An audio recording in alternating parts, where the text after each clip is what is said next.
دیکھیں میں نے تو بہت اپنا وقت باہر کی دنیا میں گزارا ہے. میں نے مغربی ممالک دیکھے ہیں, میں نے انگلینڈ کے اندر ان کے سارے سسٹمز دیکھے ہیں.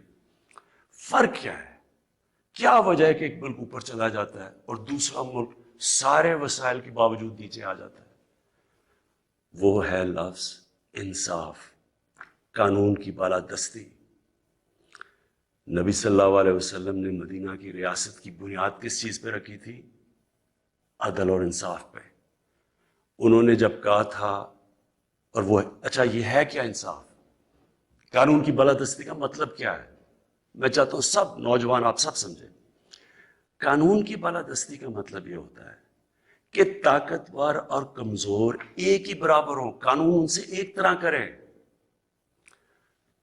جب نبی صلی اللہ علیہ وسلم نے کہا تھا کہ تمہارے سے پہلے بڑی قومیں برباد ہوئی, جو طاقتور کے لیے ایک قانون, کمزور کے لیے دوسرا قانون, وہ قومیں تباہ ہو جاتی ہیں. جو جب انہوں نے کہا کہ میری بیٹی بھی اگر جرم کرے بھی اس کو سزا ملے گی, کہنے کا مطلب یہ ہے کہ قانون یعنی انصاف وہ ہوتا ہے جو طاقتور کو قانون کے نیچے لے کے آتا ہے. اب یہاں کیا ہو رہا تھا؟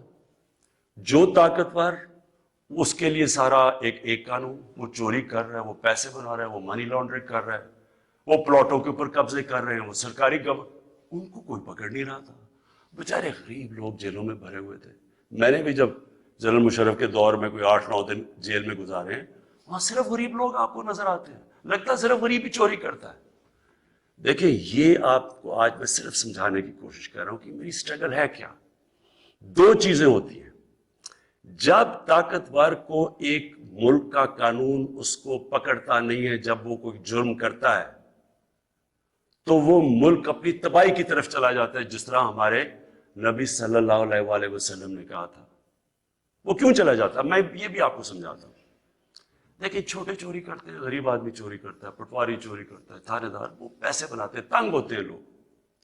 لیکن جب ملک کا پرائم منسٹر اور منسٹر چوری کرتا ہے تو وہ ایک ملک کو مقروض کر کے رکھ دیتا ہے. وہ کیسے کرتا ہے؟ میں پرائم منسٹر ہوں, سارے جتنے میرے جیل میں چور بھرے ہوئے ہیں ان کی ساری چوریاں اکٹھی بھی کر دو تو وہ کتنے کی بن جائے گی؟ 2, 3, 4 ارب, 5 ارب, 6 ارب.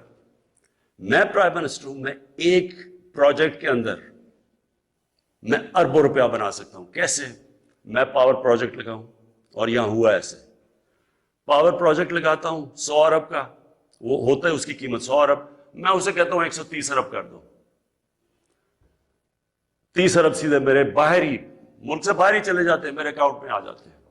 اب وہ جو 30 ارب, سب سے پہلے تو سارے ملک کے چور ملا کے بھی 30 ارب چوری نہیں کرتے. وہ جو جیلوں میں بیچارے ہیں, مشکلوں میں, کوئی بے روزگار ہے, کوئی 100 مسئلے ہوتے ہیں عام آدمی کے. کئی تو ہوتے بھی چور ہیں لیکن کئی بیچارے مجبور بھی ہوتے ہیں, وہ تو جیلوں میں ہیں. سیدھا بیٹھ کے 30 ارب ایک ڈیل میں میں بنا سکتا ہوں. اور اچھا اس کی قیمت کون ادا کرتا ہے؟ آپ ادا کرتے ہیں. وہ کیسے ادا کرتے ہیں؟ کہ جو 130 ارب کا جب پروجیکٹ بن جاتا ہے تو اس کا جو بجلی کی قیمت ہے وہ اوپر چلی جاتی ہے. آپ اگر کہیں پتہ چلوائیں کہ وہی پروجیکٹ جو پاکستان میں لگے ہوئے ہیں وہ کتنے پہ لگے ہیں, اور جو وہی پروجیکٹ باہر کے بجلی کے لگے ہیں ان کی کتنی قیمت ہے, تو اس کی کون قیمت ادا کرتا ہے؟ قوم ادا کرتی ہے. قوم مقروض ہو جاتی ہے. ساری تیسری جن کو کہتے ہیں ڈیولپنگ ورلڈ, غریب ملک, آپ ساری ایک ایک ملک کا آپ کو بتا سکتا ہوں ان کی غربت کا سبب کیا ہے. وہاں ان کے بھی پرائم منسٹر بیٹھے ہیں, پریزیڈنٹ بیٹھے ہیں, وزیر بیٹھے ہیں, وہ بھی ملک کا پیسہ چوری کرتے ہیں. پھر ان کو مجبوری باہر بھجوانا پڑتا ہے کیونکہ ملک میں نظر آ جائے گا نا پیسہ, اس لیے وہ پھر باہر, یہ جس طرح یہ چینی والا اور یہ پاپڑ والا, ان کے نام پہ باہر اس لیے بھجوانے پڑتے ہیں کہ پکڑے نہ جائیں. اب جب وہ پیسہ باہر جاتا ہے وہ دوگنا ملک کو نقصان ہو جاتا ہے.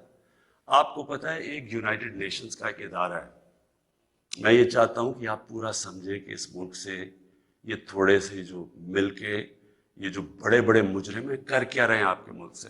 یہ ہمارے ملک میں نہیں صرف ہو رہا, یہ غریب ملکوں میں سب میں یہی کہانی ہے. جو ایک ادارہ ہے اس کو کہتے ہیں فیکٹ آئی، یہ یونائٹڈ نیشنز کا ادارہ ہے. یہ کیا کرتا ہے؟ یہ پوری طرح ریسرچ کرتا ہے کہ غریب ملکوں سے پیسہ امیر ملکوں میں کتنا پیسہ جاتا ہے، یا آف شور اکاؤنٹس میں کتنا جاتا ہے، یا بڑے بڑے لنڈن اور نیو یارک میں بڑے بڑے غریب ملکوں سے لوگ جو گھر خریدتے ہیں وہ اس کی سروے کرتا ہے. اس کے مطابق ہر سال 1000 ارب ڈالر غریب ملکوں سے امیر ملکوں میں جاتا ہے، آف شور اکاؤنٹس میں جاتا ہے. یہ فیکٹ آئی کی رپورٹ ہے. آپ کو پتا ہے ہمارا سارا 22 کروڑ لوگوں کا بجٹ کتنا ہے؟ مشکل سے 60 ارب ہے. ہم 22 کروڑ لوگ جو ہیں، ہمارا سارا بجٹ 60 ارب ہے. تو 1000 ارب غریب ملکوں سے جاتا ہے. ایک 10 سال پہلے رپورٹ آئی تھی، پاکستان سے 10 ارب ڈالر منی لانڈرنگ ہو کے ملک سے باہر جاتا ہے. تو یہ ہو کیا رہا ہے؟ غریب ملکوں سے پیسہ جا رہا ہے امیر ملکوں میں. غریب ملک غریب ہوتے جا رہے ہیں. غریب ملکوں اور امیر ملکوں میں فاصلے بڑھتے جا رہے ہیں.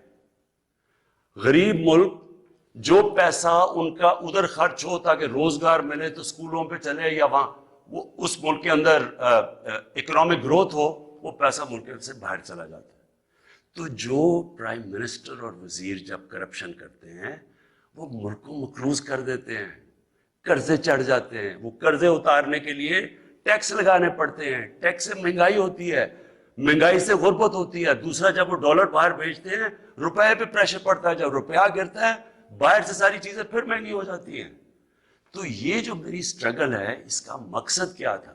کیونکہ میں نے تو دنیا میں دیکھا ہوا تھا، جو امیر ملک سوئٹزرلینڈ جو میں نے دیکھے ہیں ان ساروں کے اندر قانون کی بالادستی کا مطلب طاقتور قانون کے نیچے ہے.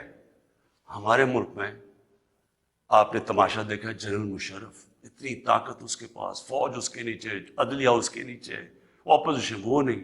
اس نے پریشر میں آ کے ان دونوں پارٹیز کو این آر او دے دیا. وہ این آر او کی وجہ سے آج جب ہماری حکومت آئی ہے، جتنا ہم ٹیکس کا پیسہ اکٹھا کرتے ہیں آدھا چلا جاتا ہے ان کے لیے ہوئے قرضوں کی قسطوں پہ. ہم نے تو اپنا بجٹ بیلنس کر دیا، ہم نے تو خرچے اور آمدنی کو بیلنس کر دیا، لیکن جو قرضوں کی قسطیں دینی پڑتی ہے وہ ہمارے اوپر بوجھ بڑھا ہوا ہے. یہ ساری غریب ملکوں کی یہی سٹوری ہے. میں یہ آپ کو اس لیے بتا رہا ہوں آپ کو پتا چلے کہ اس ملک، ہم ایک غریب ملک نہیں ہیں. اللہ نے اس کو سب کچھ دیا ہوا ہے، لیکن کوئی دنیا کا ملک آگے نہیں بڑھ سکتا جس کے اوپر بیٹھے ہوئے طاقتور اس ملک کا پیسہ نکال رہے ہو باہر. کوئی ملک نہیں چل سکتا.